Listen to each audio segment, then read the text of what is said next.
Hey, and welcome to today's video. So today we'll be covering setting up Anvil and creating the basic Web3 operations. So we want to have a local simulation of the Ethereum blockchain such that our wallet can interact with that and we can check balances, we can check that we can do signatures, transfers, and all of this. And today is all about setting up Anvil, getting a foundation for having something to interact with without having to set up testnet Ethereum accounts. And with that, let's jump right into it. So the very first thing we want to do is go to the right chapter, which is a bit further down here. And yesterday we set up the password screen, the setup flow, and all of that. And so today we set up the wallet such that we set up the local chain such that we can test that these things are actually working the way that they're supposed to. Let's see, so this is where we are. The very first thing we want to do is install Foundry. And so we have this quite easy to use install mechanism, which I really like. We're just going to copy that across and install it here.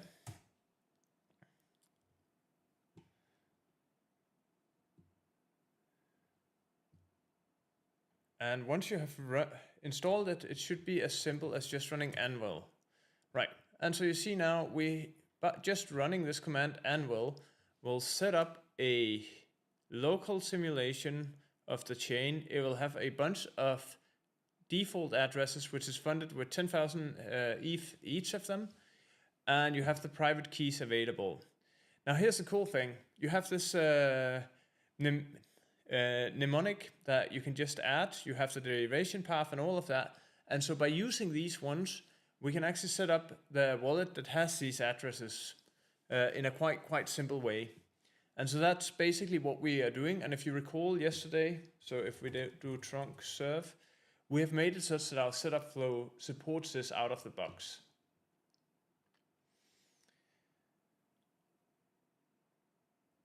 Let's see. Right. So just to remind you where we left off yesterday, if we go and find a browser here, let's just wait for the URL to show up. We have that one here. We add that into our browser. So you remember we had this use Anvil recovery phrase, which will just populate this with the Anvil thing, and then we could add a password to encrypt our wallet, set up wallet, and this would be stored in the local browser data. Now the first thing we want to do is just being able to get the balance of the wallet and see that this is working the way it should. So the very first thing we will do in this video is navigate to our operations directory, which we have right here. And inside this one, we're going to make a new file, which is called refreshbalance.rs. And so the purpose of this file is to allow us to fetch the balance and update our local state. Right, and in order to do this, we're going to use a few standard components that we already imported. UTC, we'll be using ethers, and also Rust.XML. We'll be using things from our wallet API. So we have the Rust.XML here with some of the things that allows us to convert to the Rust.XML. We have our API things. We have so we can spawn a local thread. So we're going to make a synchronous function that spawns an asynchronous context in which we'll do the fetching. Similar to what we did in the generate wallet. So if you recall, this one has a spawn generate wallet, which is a synchronous function that then spawns a local asynchronous block that goes and fetches the thing we need. And actually, why don't we just copy this one across? Let's see, we're going to also need to have our wallet action and our wallet store. And the function itself we will call refresh balance. and this will take a address. We don't need a password because the address is public, and we will still have a dispatcher. So once we have fetched our balance, we want to be able to dispatch an update to the wallet. Right, and so what we will do as the next step is we will create a provider. And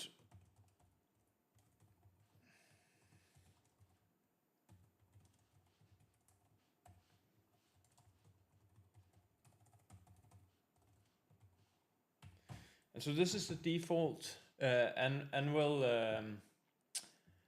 address on localhost. We'll add an expect, so this might succeed or it might not succeed. The key here is, or the indicator here is try from, which basically tells you that this might fail. Could not create provider. And let's just bring this down on the next line and do like this. And then we do match provider.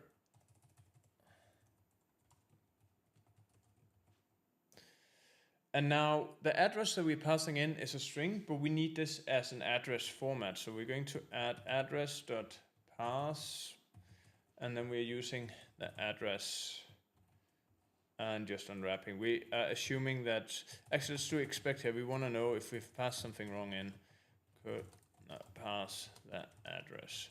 So the difference between unwrap and expect is that expect will provide us with a error message if things are failing, whereas unwrap is not going to do that. And then we need to await this. Let's see. Then once we have that, we have two possibilities. Either what we get back has a balance, in which case we will pass the balance. And for this, we're using the decimal.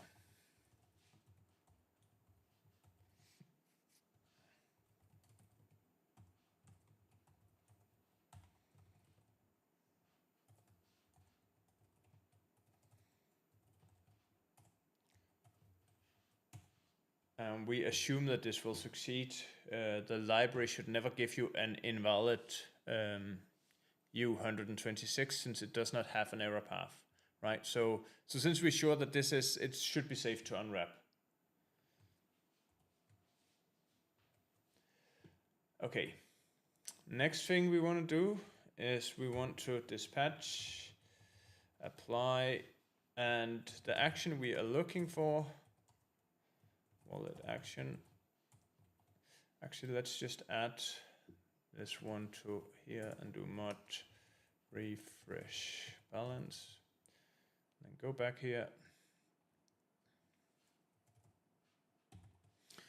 Because now we get autocomplete working as well, which will prevent us from doing stupid stuff or misspelling stuff, basically. Update, balance, balance. Okay.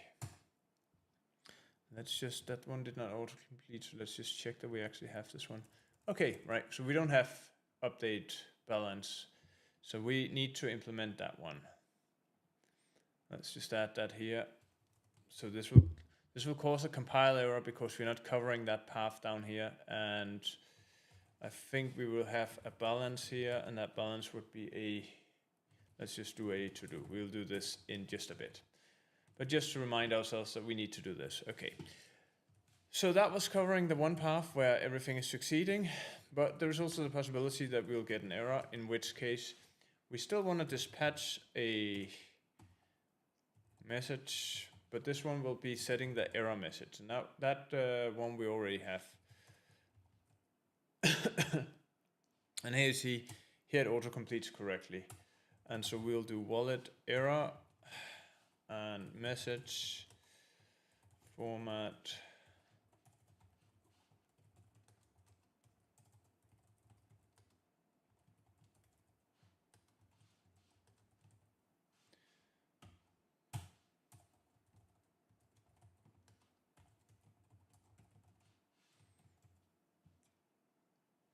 Okay, and this is about it for our refresh balance operation. So basically all it does is it creates a new async context. Inside of this async context, we will be dispatching our call to get the balance, and if we get the balance, we're going to update the store with this.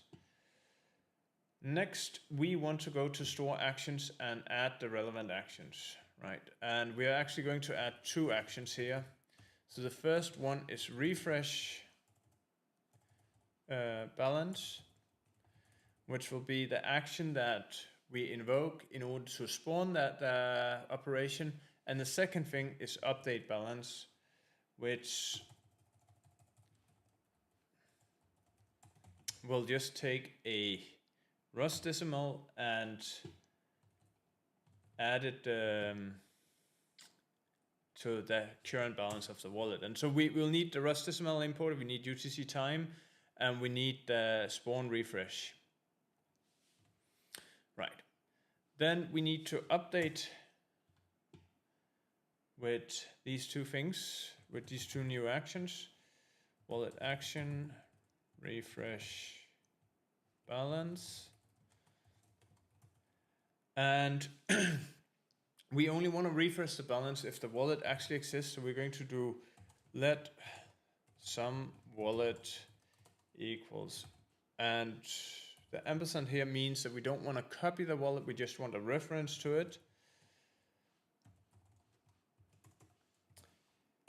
Same for the dispatcher. If we don't have a dispatcher, we can't update the wallet because we have no update the balance because we have no way of sending the result back. So we're doing state dispatcher and as ref.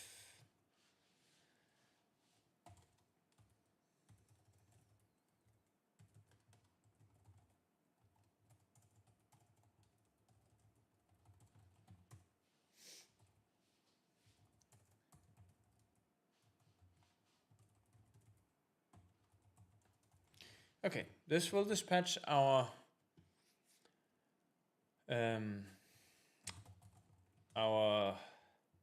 refresh balance, and now we need to have that update as well. Wallet action. Oh.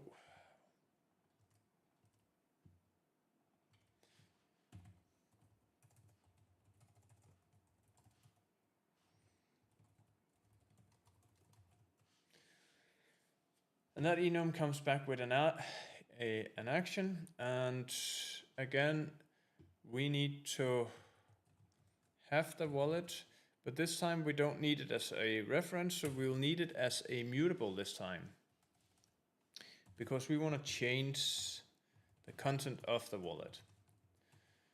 And so what we do now is we do wallet.balance equals balance.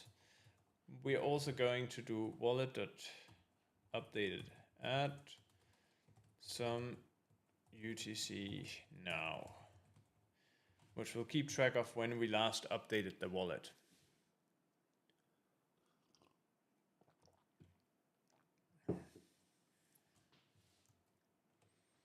Okay, let's see, we have made some mistake here.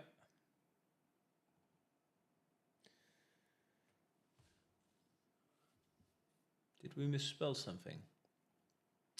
Spawn refresh balance, similar exist refresh balance. Right. Let's go to mod.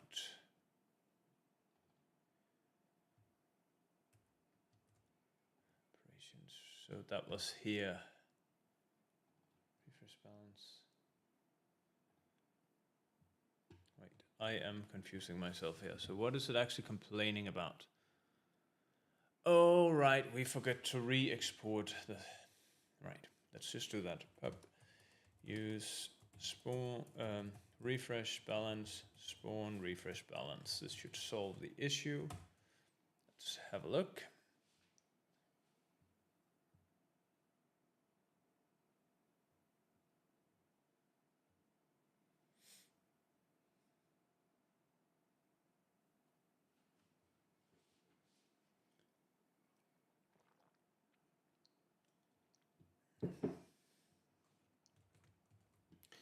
Okay, cool. So that part is running now, but we are still not, we're not fetching the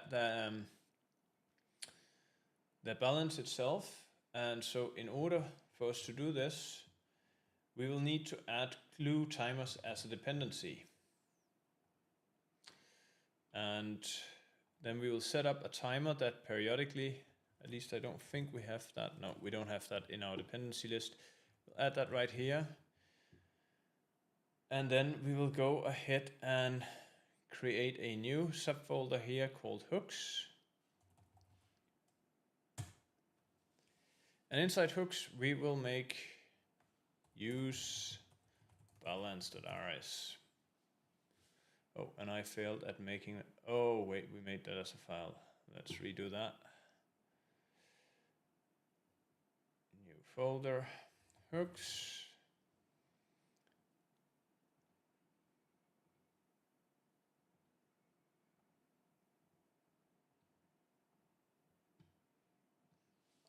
Use balance.rs. Okay.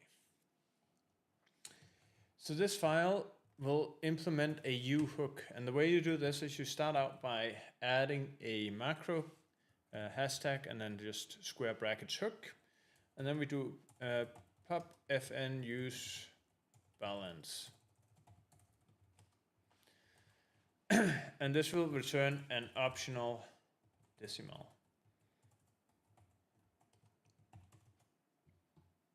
So this is very similar to how you would do things in React.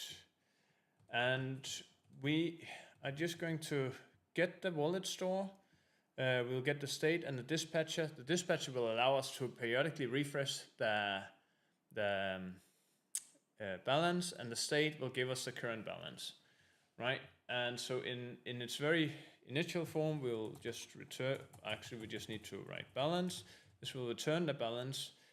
And then together with this, we'll add a use effect width.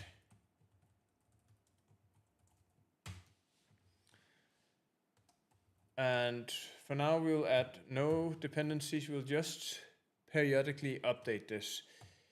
In theory, we could make it such that there would be triggers that would update the balance. So for instance, when you have done a transaction, you could make that a reason for updating.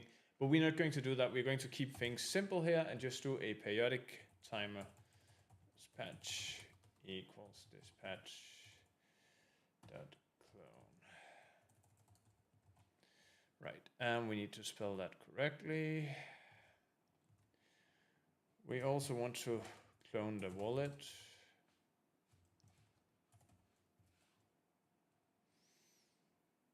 And that will be state wallet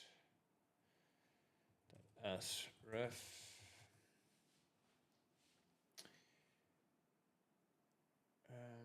Right, and actually we only want to do this if we have a wallet, right? And so we're going to define an interval timer. That interval timer we will only define if we have some wallet. So we're trying to unwrap wallet, otherwise we're going to make this one none. So in the event that we don't have a wallet, we will not have a timer. But if we do have a wallet, then we'll clone dispatch, because we're going to move that or use that for refreshing. So we'll do dispatch dot apply wallet action refresh balance. And then we create the interval itself. And that's just what we return here. It'll be a semicolon. And actually we're returning some interval, right? So the top level variable interval will either be some interval or non-interval, none, right? So we either have it or not have it.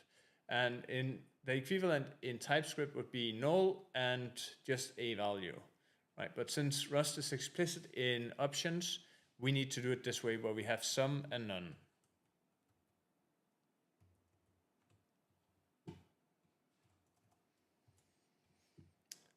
Then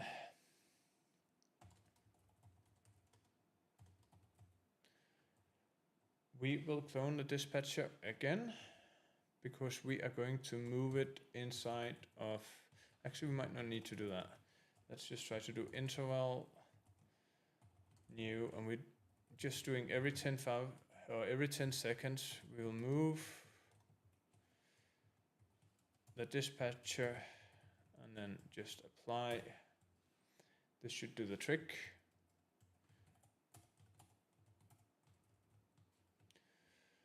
And let's make a module here.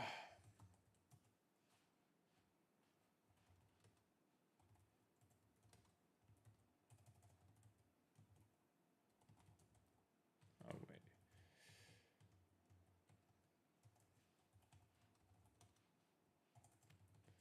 Actually, let's do mod use balance and then do pub.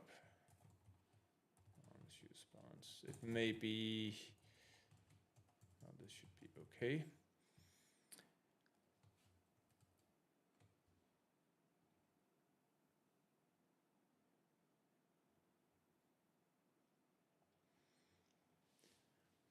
This should be okay. We are using, yes, and then we need a semicolon here to indicate that we are getting a value out of this. And we need a semicolon here to indicate that it's a statement.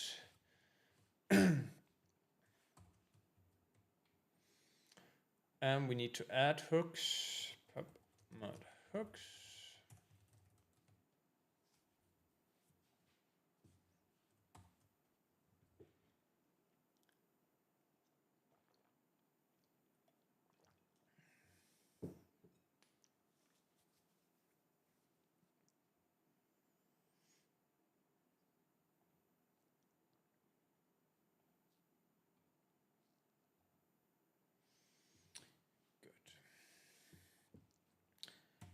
Now let's go to our balance card.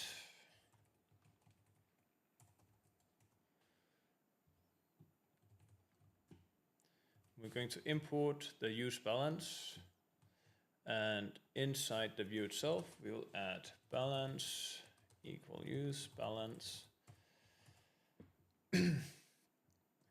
And where do we have, we should have a placeholder for the balance here, right? Yeah, we do. So we're just adding this div with the balance.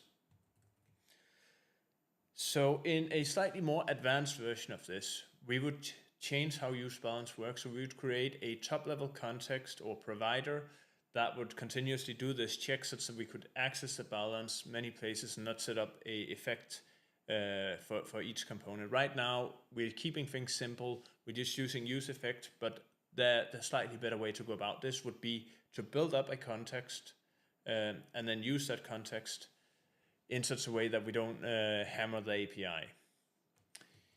In any case, let's see. This seemed to compile.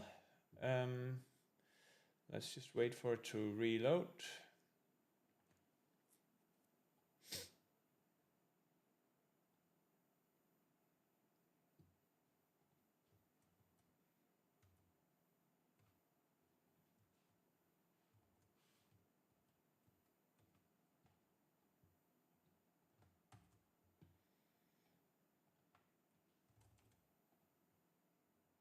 Okay, this seems somewhat wrong. I think we're missing a, okay, so let's start with the good thing. The good thing is we are fetching something from the Anvil API.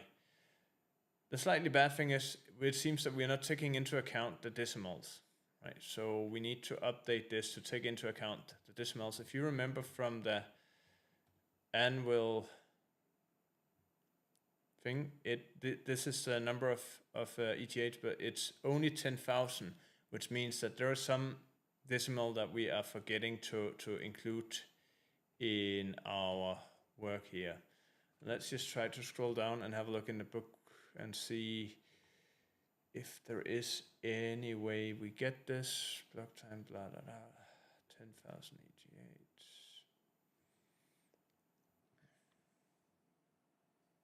Right. So this is what we forgot. We forgot to divide this by 18. Let's go back and fix that. Where did we put our operations? That one was under services, wasn't it? Or was it under the store? It was under the store. Refresh balance. We unwrap the balance, and then we just need to divide it by the number of decimals. Again, in a slightly better version of this, where you spend more time on polishing it, you would take this constant out or even store it together with the wallet, because it will depend on what token are you looking at. Are you looking at a Ethereum token, or are you looking at a ERC20 token? We're missing a parenthesis here. And the same for the address here. Like, this should be factored out and actually be a part of the function signature. We're not doing that in this tutorial. The point here is to get to the point where you have a wallet. You can do all of the refinements afterwards yourself. The point here is just to get you started on these things and get a full thing working for you. Okay, let's see. We have an issue here. Rust decimal. Cannot divide Rust decimal. So let's just jump back to the book and see what it's. Right, so this did. Oh, wait. Wait. Are we?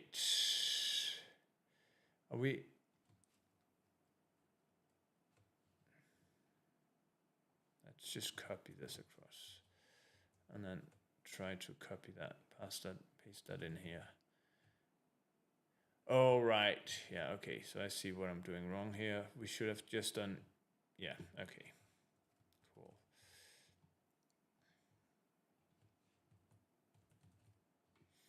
So we should divide the decimals directly here. Or actually, that should have worked before as well, shouldn't it?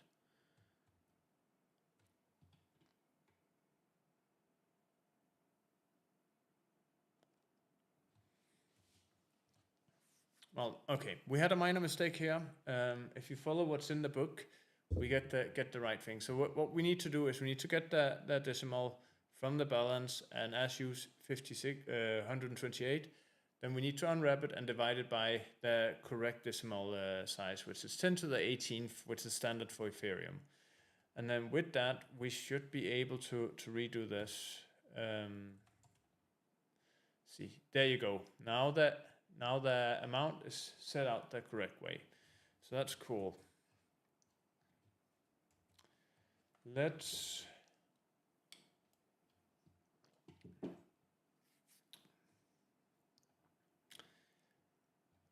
start with the next thing. Well, before we do that.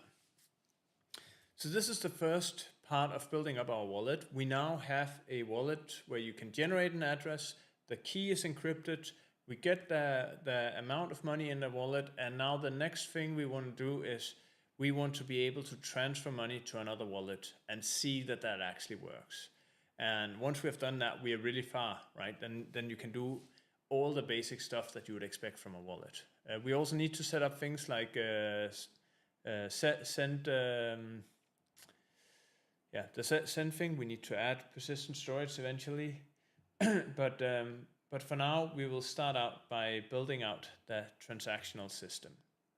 And so for the transactional system, we want to be able to submit a transaction, then we want to be able to track the status of that transaction, and we want to be able to just keep a decent flow for how we are monitoring where our transaction is at, so you can see, okay, it's pending, it's accepted into the chain, it's mined, it's executed.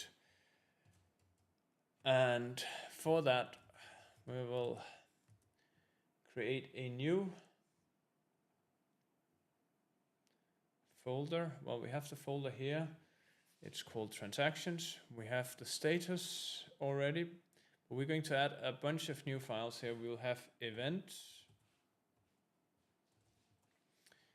We will have status, we'll have manager, and we'll have worker. this is again one of the places where we'll be taking a shortcut. In a more advanced version of this, you'll separate this out into its own worker agent that would run in a completely separate thread. So there is a framework for you to do this, which is called uagent. It's too much, it's out of scope for this for this course to go through that as well. But if you are interested in these kind of things, let me know. I'm happy to do a video on how to do uagents if that's something that interests you. All right, with this, let's start out with the status. So this is the first thing we haven't done yet. Remember, we have this placeholder in our store, which is called transaction status, but we actually haven't implemented it. So the first thing we will do is implement this. And for that, we need some ethos type.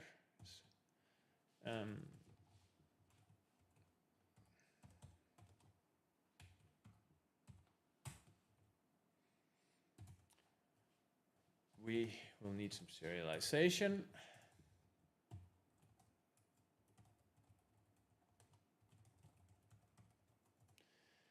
And then we're ready to do our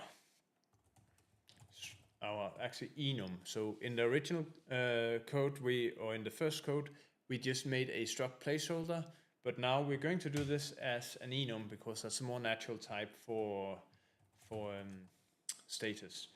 Right, so this should be clonable, it should be debuggable, it should be serializable, it should be deserializable, and we want to be able to compare these.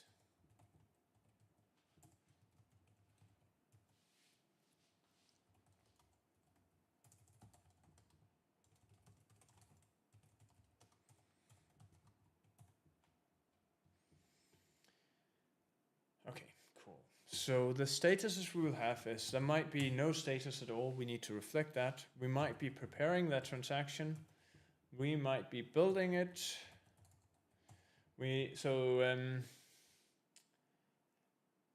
The preparing is for the initial setup of the transaction, whereas the building is when we are actually constructing the transaction requests. And then we also need to have a signing transaction, which will return us a transaction ID. We will also have a confirm or submitting. So once we have signed the transaction, we will be submitting the transaction. That will have a transaction hash.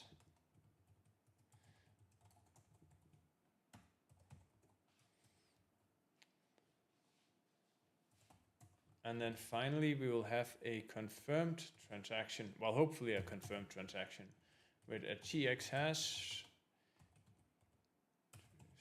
and a block number. So this would be the block in which it is included in. As the last possibility, the transaction might fail, which should give us a string with what is actually going wrong here. Okay, so with this, I think we have a good starting point for what transaction status could look like. We also want to implement some functionality to go with that transaction status. And actually, let's just save this one here.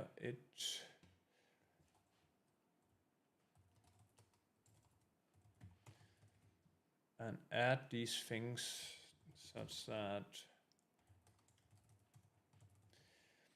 So by adding these things here, as I said before, what you basically get is that set will now be able to autocomplete because all of it will now be included into the language server when we do the Rust or run the Rust analyzer.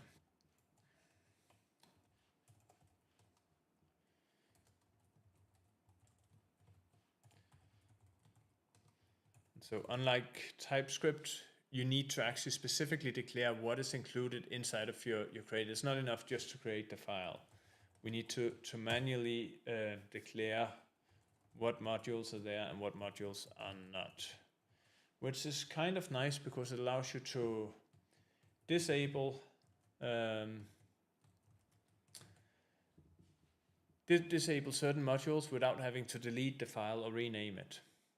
Okay, so we're checking if the transaction is complete. The transaction is complete if the transaction status, the self, matches either confirmed or failed. We also want to have a similar helper function that is error, which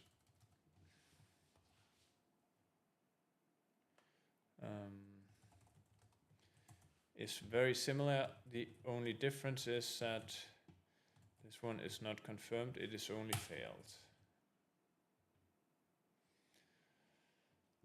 And then we want to have a function pub fn get error, which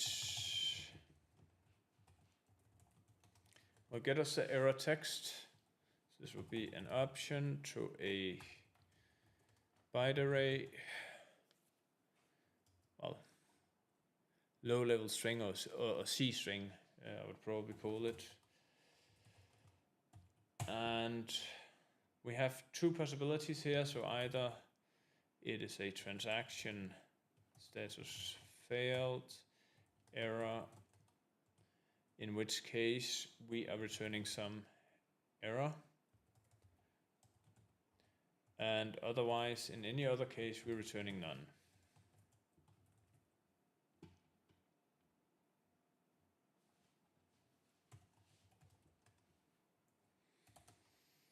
Right. Finally, we want to be able to get the transaction hash.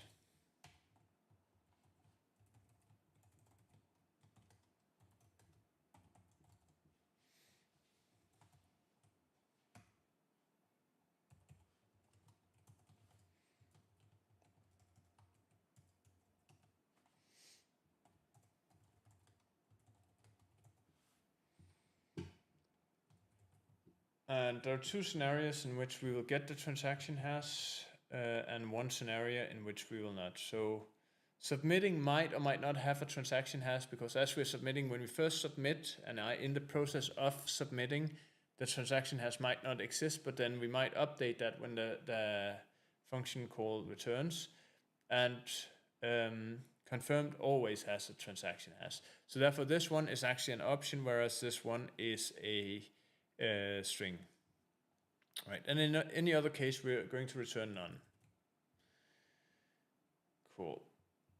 Let's go on to events.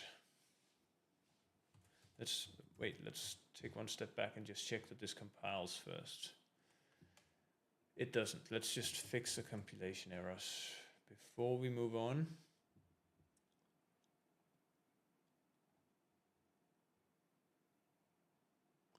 Oh, wait, we forgot to return bool here.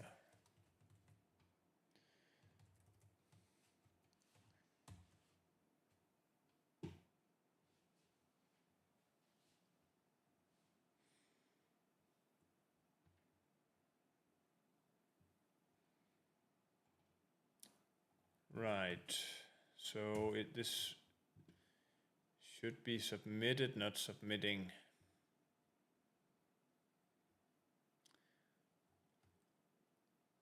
Where do we have that? There.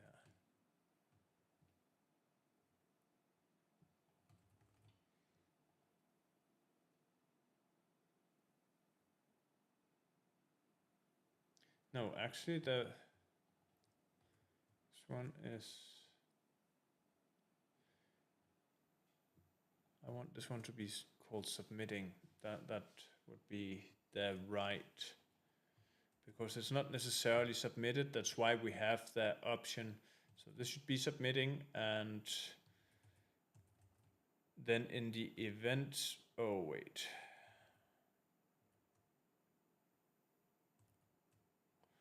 Submitting. Right. So in the transaction status we have submitting, which means that it might just have been dispatched, or it might already have returned from that. In any case, it's submitting. But in the events itself, we will have submitted, which says an event that happens after we have submitted. Okay, and everything compiles now, so let's move on to the events.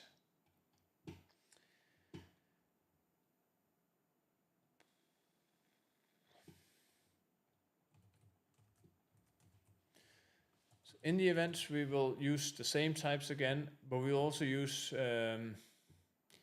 our transaction status. So that is one of the reasons why we needed the status before the events. And let's just add events here immediately. And so a transaction event will follow the same kind of idea as we had for the actual status. It has a number of different versions, like we just started, which is that the process is initiated, we're building that transaction, we have built that transaction,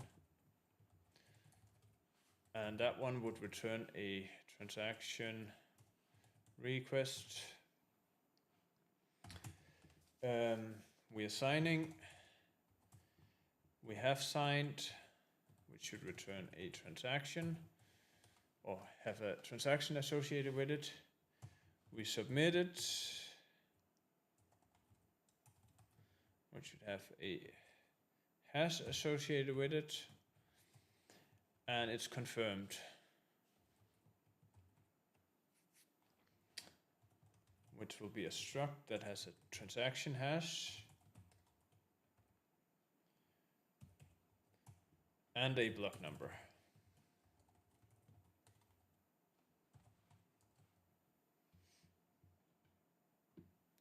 And finally, we have the failed event.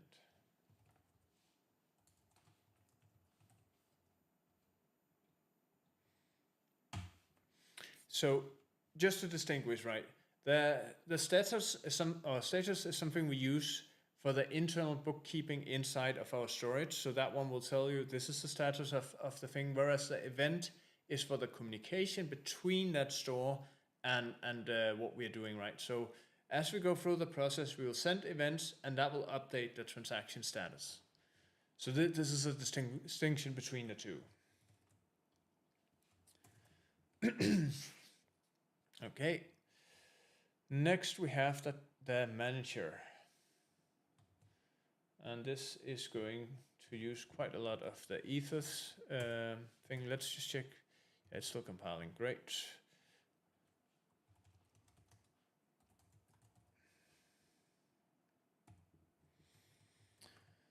So we add the manager module, and then we will be using some standard stuff, the errors and the from string.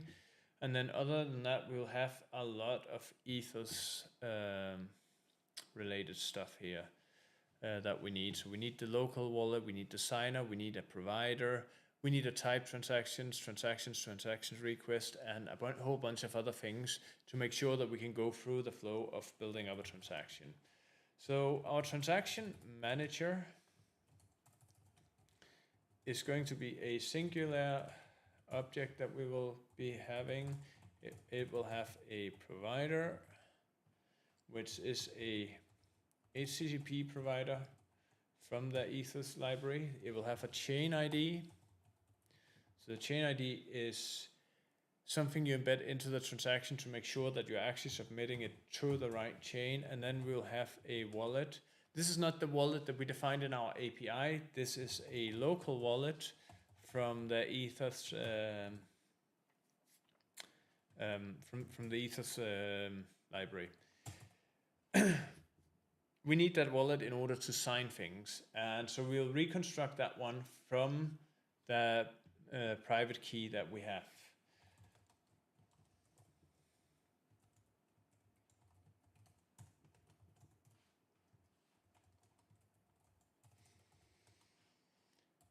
Okay, so the first thing we want to be able to do is making an instance of the first thing we want to be able to do is making an instance of the transaction manager. We do this by having a static member that returns a result that's either self or it's a error. And so we're going to use a dynamic error here just to accommodate that it might be different kinds of errors. Okay. Then we want to create the provider the same way we did as before. This might return an error, it might not. Then using the provider, we get the chain ID. And if we succeed at this, then we can return self, provider, chain ID, and wallet is not set. Next, we will add a function called unlock wallet. And so basically what this does is it will take a private key and create a local key. What this function will do is it will take a private key and create a local wallet for us that we can use for signing.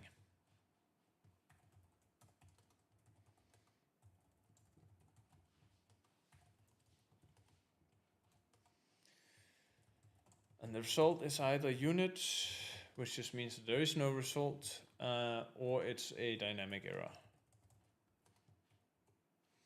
Right, and so notice here how we always are explicit about returning errors. If a function can fail, we are always having that in the function signature. So we are either returning a value or we are returning an error, but we don't have the same mechanism as in TypeScript or Python, where you do something and maybe the function throws an exception, maybe it doesn't, and you need to catch that exception.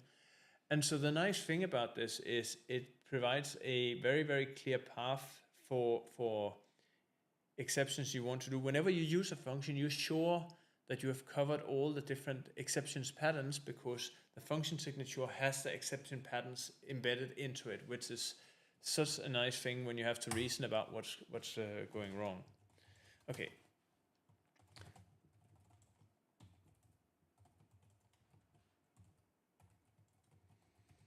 We're just converting that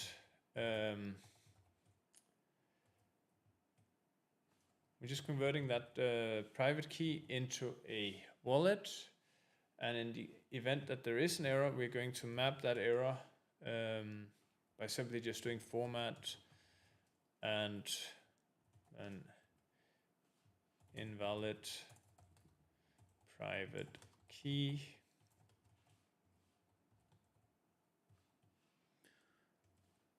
And we add a question mark here. So the question mark works the way that if there was an error, we're going to return early and just return the result that there was an error. Okay. Then we update the wallet by adding with chain ID. This will make sure that the chain ID is set in our wallet, so we can use that from the wallet when we're signing and creating transactions in such a way that we can use it in such a way that the wallet will set the chain ID correctly when we are constructing that transactions. And finally, we return okay, everything worked. Next function is an async function for building that transaction.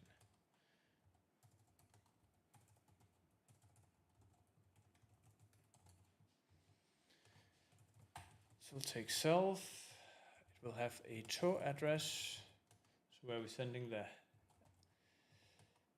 funds to, and what is the amount that we are sending. And it will return a result. Either we will get a transaction request or we will get an error again.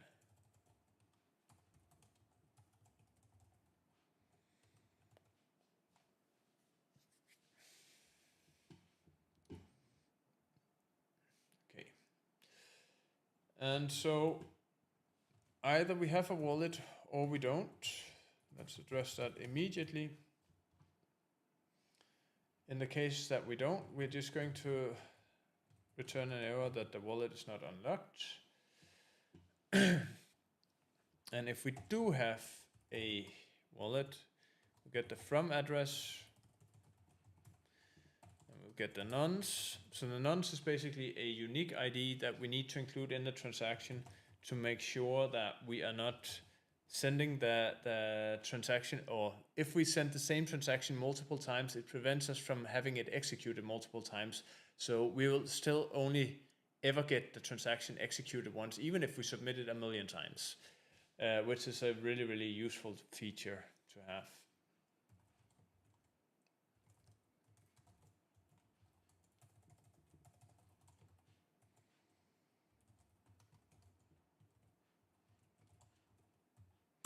We're just going to use the transaction count as a nonce. We could be doing something smarter here, but we will just stick with that. Then gas price. In a more advanced version of this wallet, you would have control over the gas price.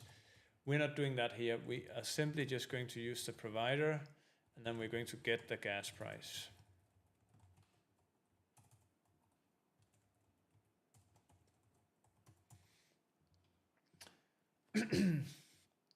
Then let's create the transaction.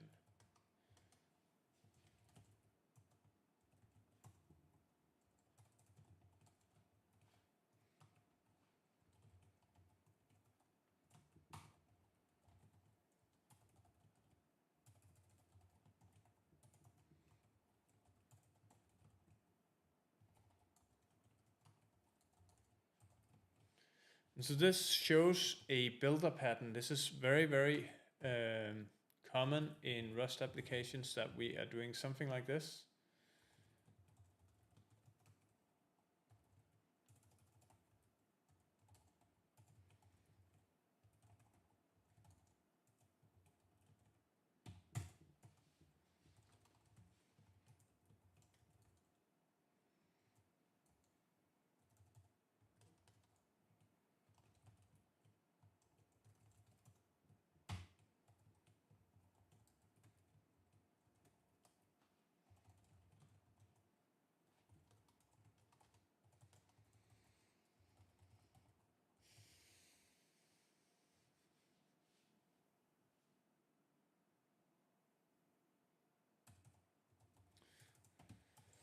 So here we have to create a legacy typed transaction to actually estimate the gas.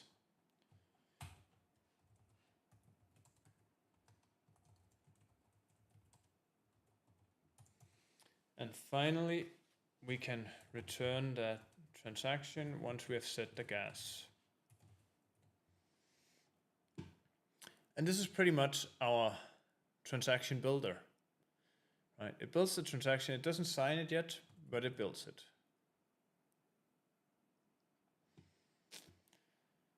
Next function we want to have is the sign transaction. Async fn sign transaction.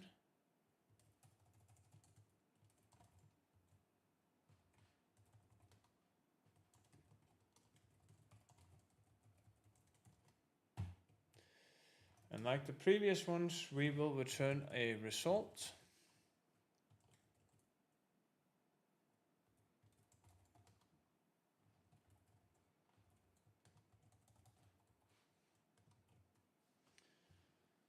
And also like the previous one, this function only works if we have a wallet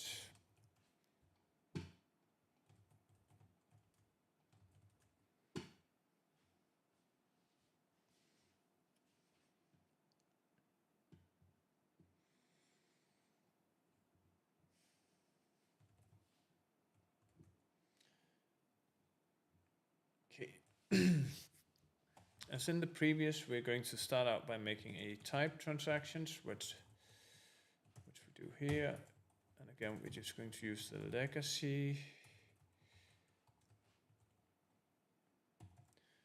And then we're going to create the signature by doing wallet sign transaction and typed tx.await.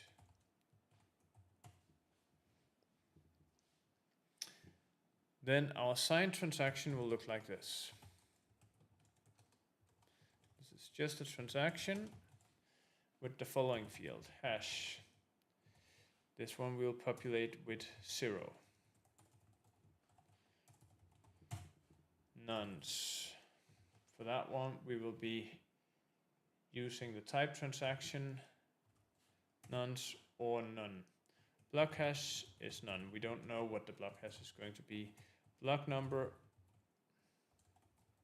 is none. We don't know what it's going to be. Transaction index, we don't know. From wallet, it's wallet.address. So that was typed tx.to.cloned and then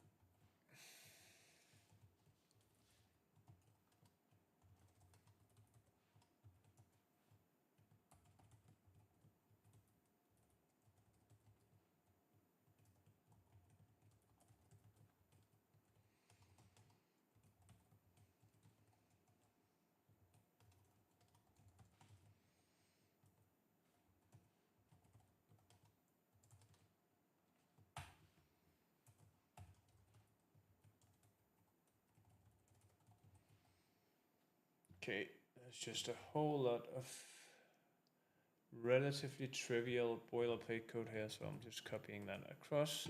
But basically what we do is we add the transaction value, we add the gas price, we add the gas, we add the additional data that we might have, we add the signature, the parameters for the signature, and the chain ID. And that's pretty much it. And this will be what we return. And so we need to return okay, and then signed transaction.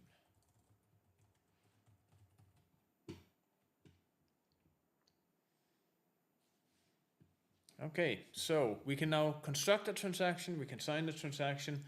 Next step is that we want to be able to submit the transaction.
Okay, and I need to be consistent in the naming here. So we now create a pending transaction by taking the provider, sending the raw transaction, and just sending the bytes through. And this would return a pending transaction. Let's see, we have a compile error here. What is it complaining about? It's not happy with our result. Oh, and it's not happy that we can't spell.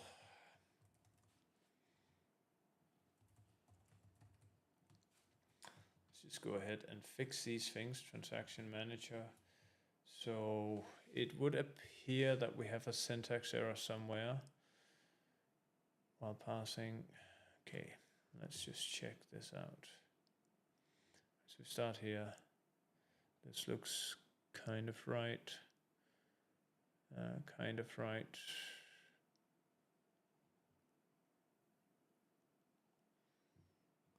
What line was this happening on? 107. So I think it's around our submit transaction. We are missing something. What is, oh, we haven't added the return type. Well, the return type is simply a hash or an error. Okay, cool. Let's see where we are now.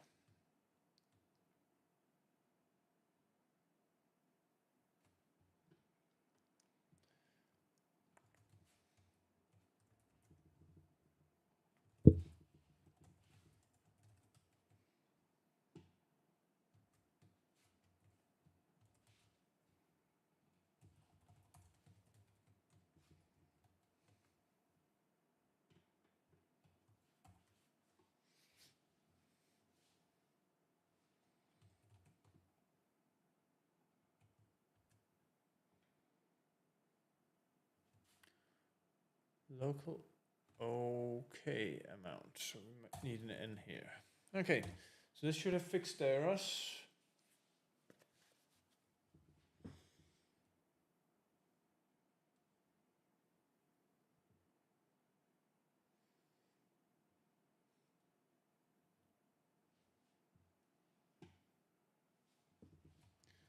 Excellent. And the last function we need in the transaction manager is one for getting the transaction status. So this is just getting transaction status. You provide it with a transaction hash, and then you try to get the receipt from the transaction hash. If that succeeds, we're going to return a block number, and otherwise we're going to say that we can't get a transaction status. So quite simple. Right. Now we're getting to the point where we're actually ready to put all of these things together, right? So we have the transaction manager that can do all of the things. We have the events that we can use for sending messages back to the store saying this is what's happening. And we have the statuses that we can use for updating the store. Now all we need is to put this together in a worker. And so the worker's responsibility is to do the entire execution flow of our wallet. And so for this, we are going to use some messaging protocol for sending in between processes inside of Rust. We'll be using the timer, we'll be using some ether stuff, and of course we'll be using the things we have just implemented, the transaction events and the transaction manager. And before we continue, let's do pubmod worker.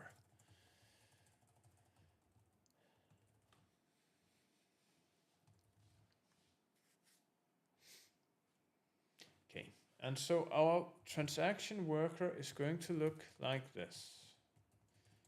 It's going to be super simple because we've done a lot of the upfront work by separating things into other components. So we have the transaction manager, and then we have the event sender. That's it. There's nothing more in it.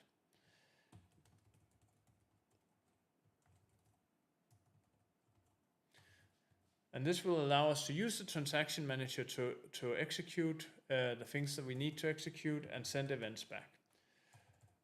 And next we will be implementing a transaction worker.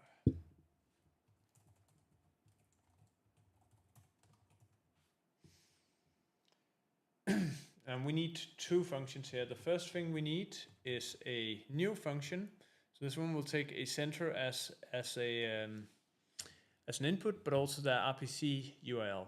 So the center and receiver are constructed in pairs, and this will be constructed when we create the worker.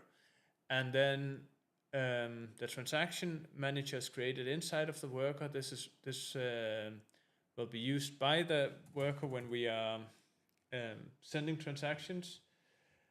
And inside of these inside of this transaction worker, we're going to have two functions. The first one is process transaction, and the other one is monitor transaction. And the flow is going to be super simple. So basically, let's just walk through it here.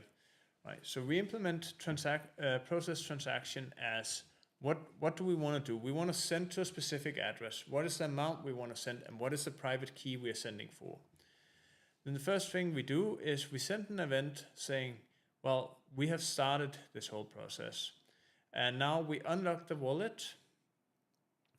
So one thing we actually could do here would be to do this through array mechanism. This is out of scope for this course, but this is a really cool way to make sure that you're locking and unlocking things the correct way. So if you're into some advanced stuff, go and look up how you could do array mechanism in Rust. It's one of my favorite techniques. Then next thing we do is we started building the transaction. And we then send off, or we then use the manager to build the transaction. And if it succeeded, we'll send a event saying, okay, now we have built the transaction. The same again for flow, like we're signing a transaction, then we sign a transaction, we have signed a transaction. And then we submit the transaction was submitted, and then we start monitoring the transaction. Right? And so this is actually the only public function we will ever have, that's the process transaction. Because the monitor transaction is just to make sure that our flow here is nice and simple. And as you can see, because we've done the work of setting up events and we've set up a manager, this flow becomes super simple.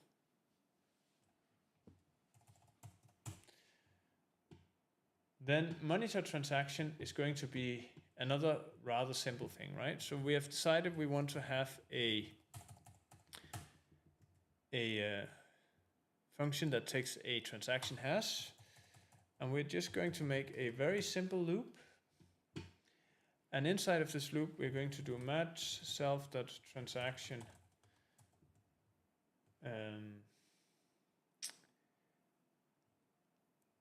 transaction, let's see, self.transaction.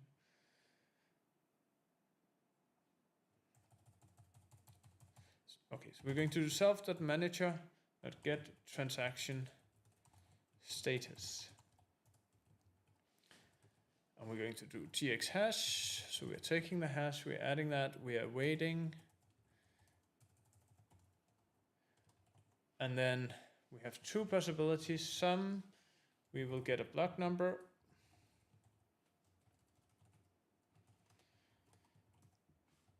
And none. So if we did not receive anything, it means that we're not quite ready yet. So we're going to do a timeout future. Create a new, waiting 1 second, and then we're just awaiting that. So what this does is it just creates a timeout, and that timeout we will be waiting for 1 second, and then we'll continue the loop. If we receive a block number, we'll first and foremost break the loop. But then we will send an event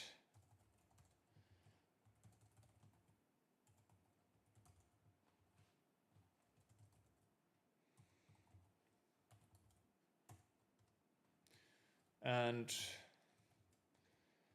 the block number we already have, we don't need to add anything. Transaction hash, we also have, we don't need to do anything, right? So these are just there. And this may fail, so we're going to add a question mark. Okay. And I think that's about it for this one. We need to finally, down here after the loop, return OK unit.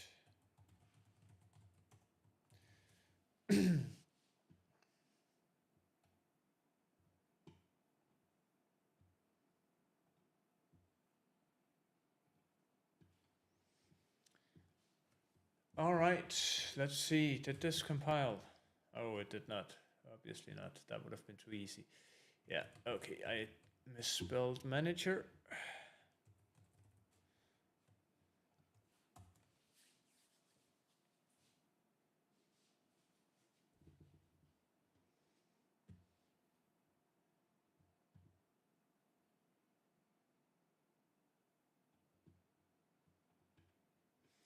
Okay, compiled. It feels like we're getting somewhere here now. We actually have the full flow more or less ready. So let's return to our wallet store and just see what will we do here. Right.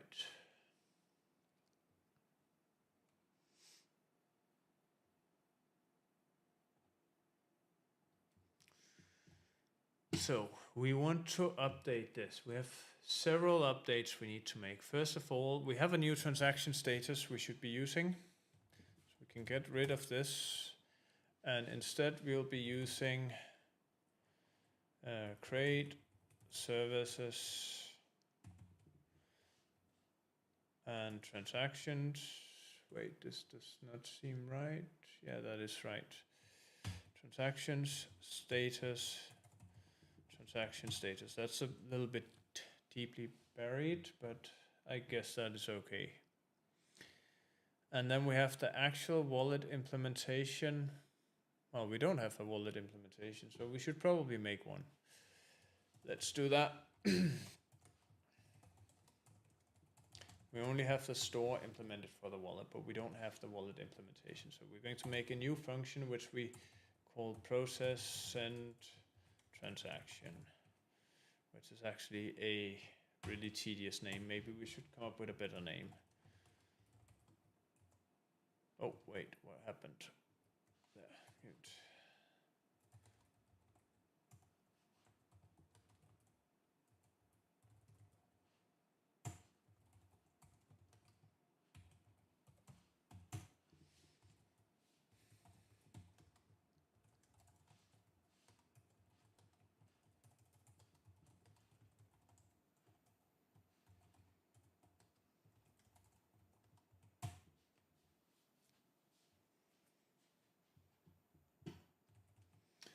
Okay, so first thing we want to do is load the wallet, and so we're going to do self wallet as ref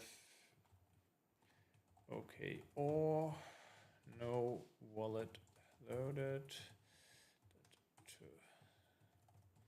string. So all we're doing here is we're attempting to load the wallet. If that fails, we're just going to return the error message that no wallet could be loaded or was loaded. So we don't have a wallet in the store. This should basically never happen because we should never get to a place where we can use the system without having a wallet loaded. But if it happens, then it's good to have an error message there. Encrypted PK. So we now want to extract the encrypted key from the wallet.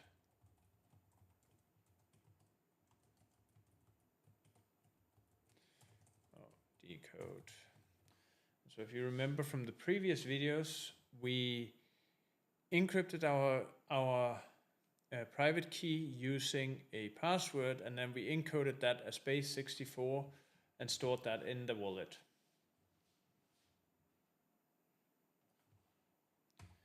Right.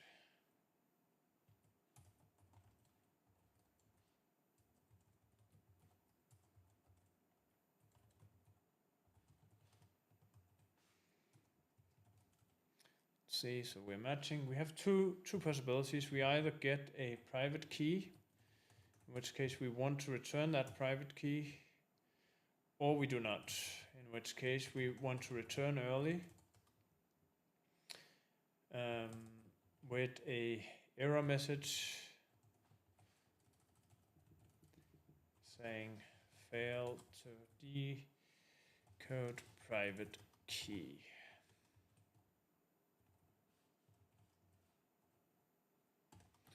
Let's just include the error message. Oh, let's see. Okay, that should be about it. And let's put a semicolon here because this is an expression for something that we are generating. Okay. Let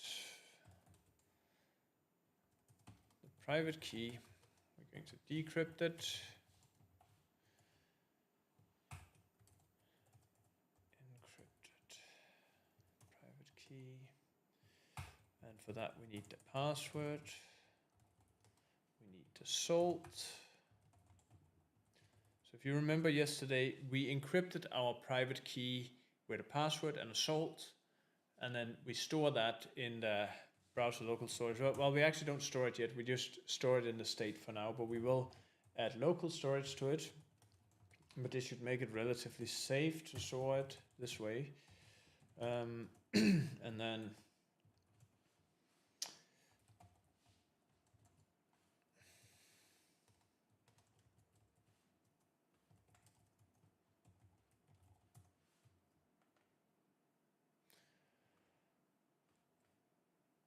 let's see, incorrect password.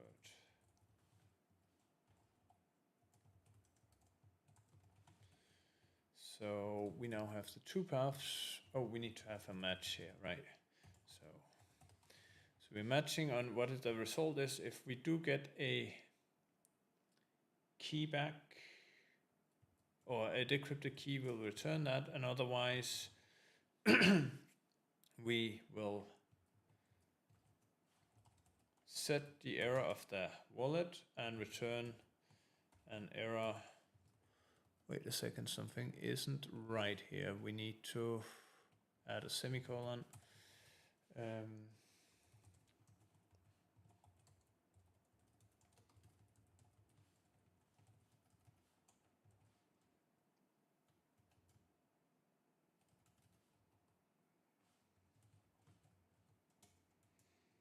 Cool. That gives us the private key. And now we are ready to start creating our worker and the channel for communicating the events of that worker. So we have a sender and a receiver here. We're going to spawn local.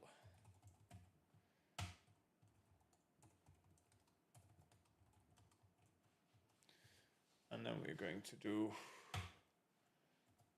just create a new worker here with the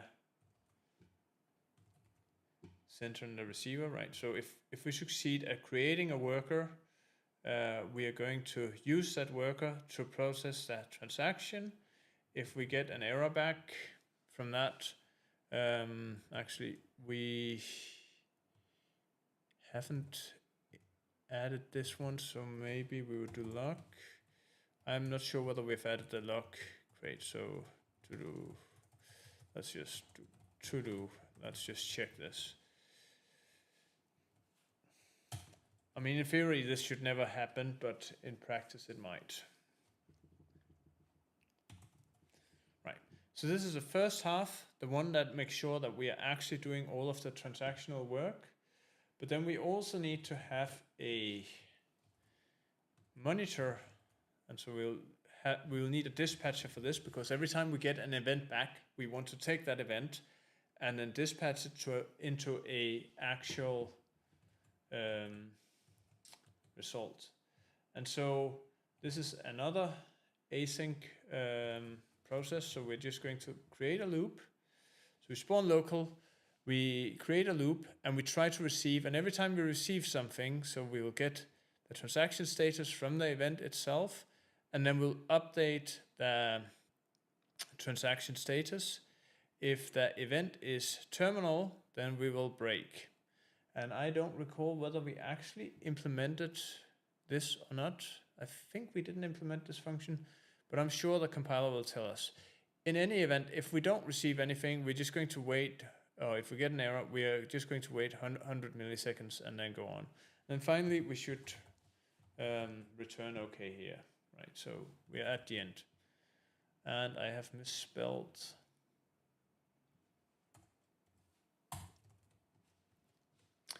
Yeah, so there is something missing here. Default, transaction status default, that we haven't implemented. Or at least it seems we haven't. Let's just create a new. Okay, let's see. How does this build? We will have a couple of errors we will need to fix. Right, first address, we need to import this one. That is in the state.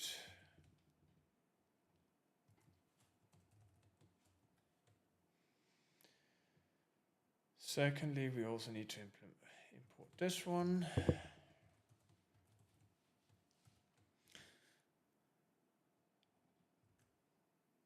And we need to import our base 64 stuff.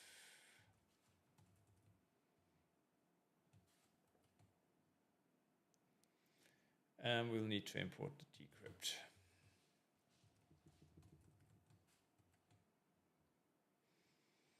We will also need to import the channels.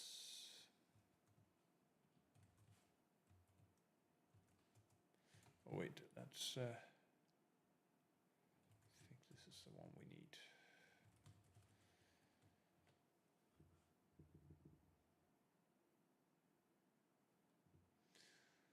So many things we forgot to import.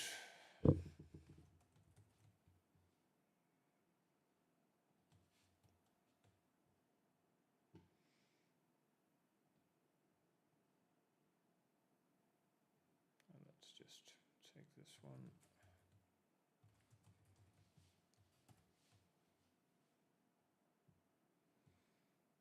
And we need the transaction worker.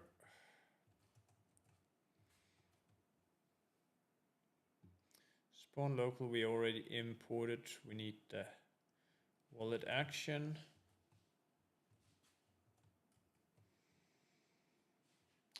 The glue timer.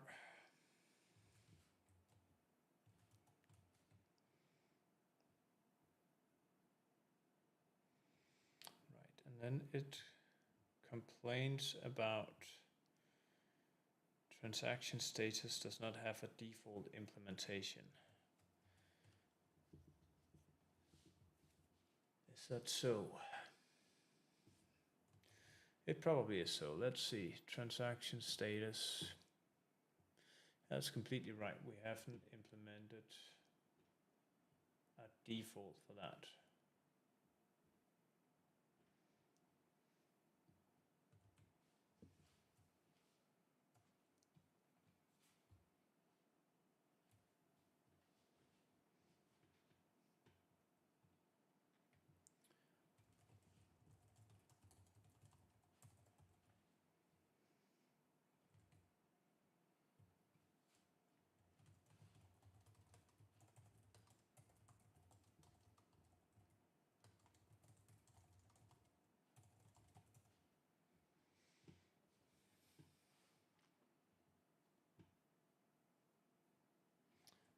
So to fix that, we will add default here. And in order for that to work, we need to have another macro here called default. So that will tell it that this is the default we are using. Yeah.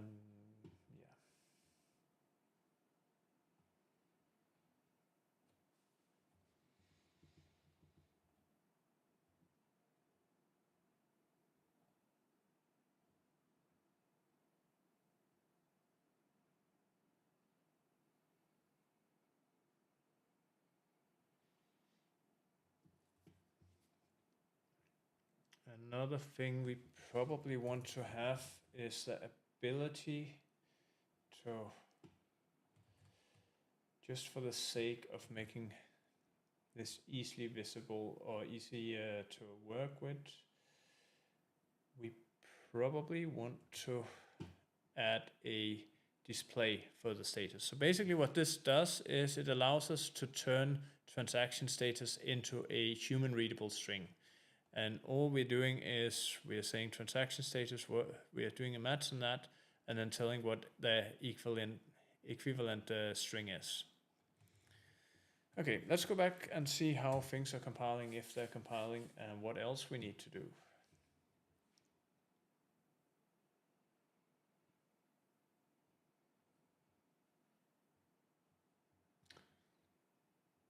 Right, we need to import FMT.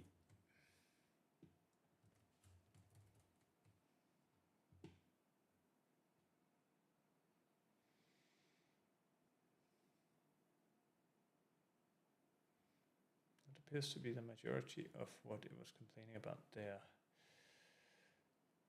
Then inside here we need to add engine.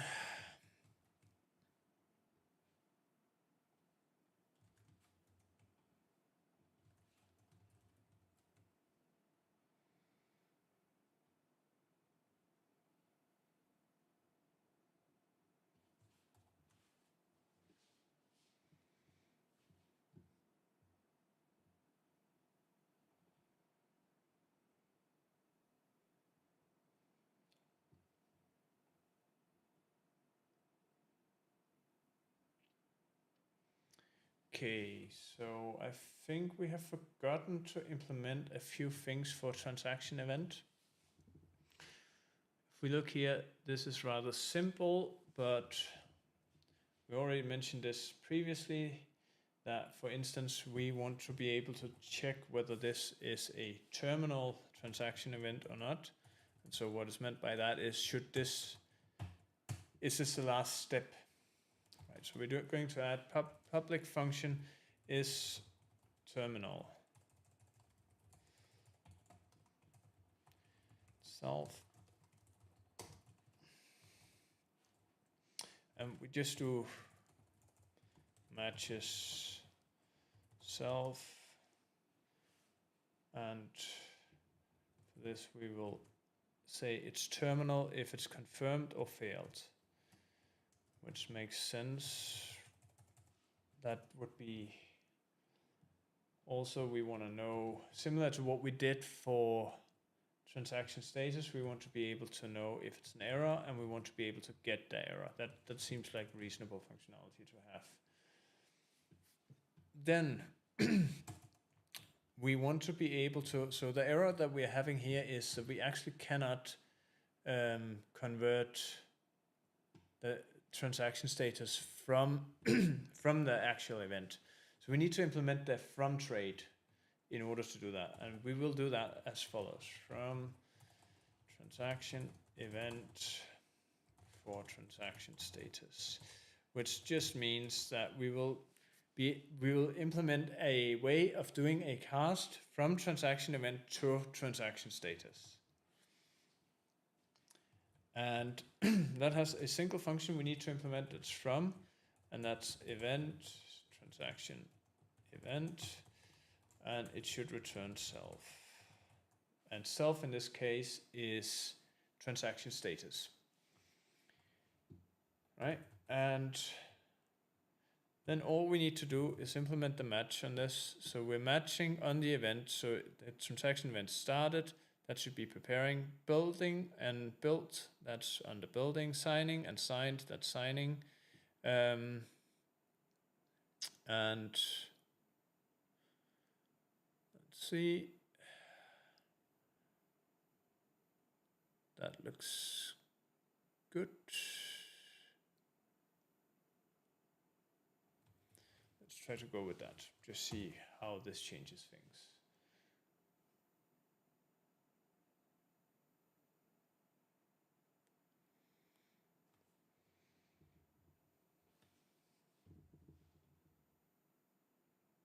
Right, we have a spelling mistake. It should be confirmed.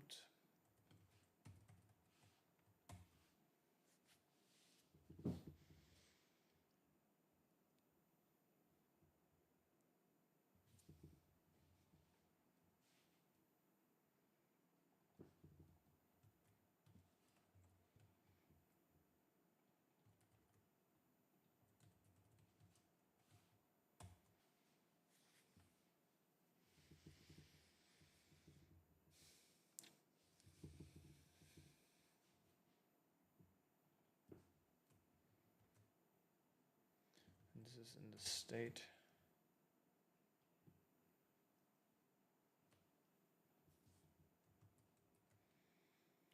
Right, we haven't actually implemented update transaction status, have we? We haven't. So let's just add that.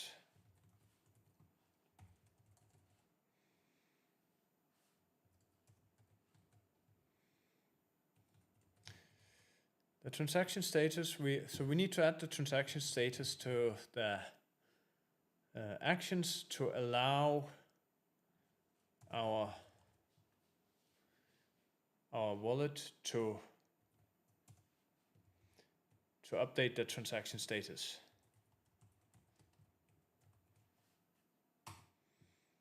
And let's just see, what does our state look like? So we have the transaction status here on the wallet store itself, and we'll just add new state dot equals status. That should do the trick.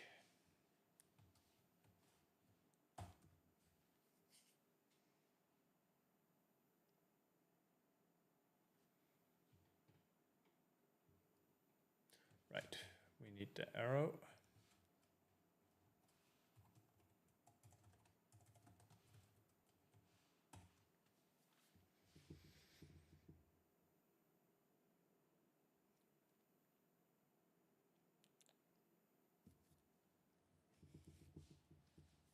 Okay, everything compiles now. This is great. We still haven't done any UI. And we're coming to the end of this live stream. Tomorrow we'll be, or rather in the next live stream, we'll be doing the UI using all of this functionality to allow you to send send transactions to other places. In this video, we have shown you how to set up the basic Anvil local node and how to get the balance from it. We've integrated that into our wallet and seen that the first parts are working.